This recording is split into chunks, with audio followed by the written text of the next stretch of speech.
హరితవనాల పక్కన ఉన్న చిన్న గ్రామం గ్రీన్వుడ్స్.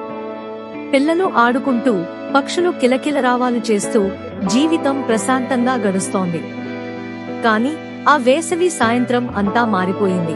అన్య, మాయా చిన్నప్పటి నుంచి బెస్ట్ ఫ్రెండ్స్. ప్రతి సాయంత్రం అడవిలోకి వెళ్లడం వాళ్ల అలవాటు.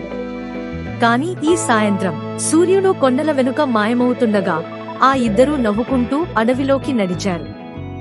ముందున్న ప్రమాదం గురించి తెలియక గంటలు గడిచిపోయాయి. కాని అమ్మాయిలు తిరిగి రాలేదు. వాళ్ల కుటుంబాలు ఆందోళనతో వెతకడం మొదలుపెట్టాయి. తరువాతి ఉదయం పోలీస్ ఇన్స్పెక్టర్ రాజ్ బృందంతో వచ్చి వెతకడం మొదలుపెట్టాడు. పాత ఓక్ చెట్టు దగ్గర ఒక గులాబీ రంగు రిబ్బన్ కనిపించింది. అది అన్యాకి ఇష్టమైన హెయిర్ యాక్సెసరీ. గుహలోపల తడి గోడలు, చల్లని గాలి, రాళ్లపై విచిత్రమైన గుర్తులు చెక్కబడి ఉన్నాయి. ఏదో పాత రహస్యం అక్కడ దాగి ఉంది. ఇన్స్పెక్టర్ రాజ్ గుహ లోపల చిన్న పాదముద్రలు గమనించాడు. అవి లోపలికే వెళ్తున్నాయి.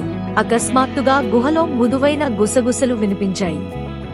ఎవరో సహాయం కోసం పిలుస్తున్నట్టు ఉంది. గుహ లోతుల్లో చివరకు అన్య, మాయా కనిపించారు. అలసిపోయి, భయంతో వణుకుతూ ఉన్నా బతికే ఉన్నారు. రాళ్లు కూలిపోవడంతో వాళ్లు లోపల చిక్కుకుపోయారు. జాగ్రత్తగా రక్షకులు అన్య, మాయాను గుహలో నుంచి వెలుతురు వైపు తీసుకువచ్చారు. బయటికి అడుగు పెట్టగానే వాళ్ల కుటుంబాలు కౌగిలించుకున్నాయి. కన్నీళ్లు, ఆనందం, ఉపశమనం వాతావరణం నింపాయి. అమ్మాయిలు సురక్షితంగా ఉన్నా ఒక ప్రశ్న మిగిలింది. ఆ విచిత్ర చిహ్నాలు ఎవరు చెక్కారు?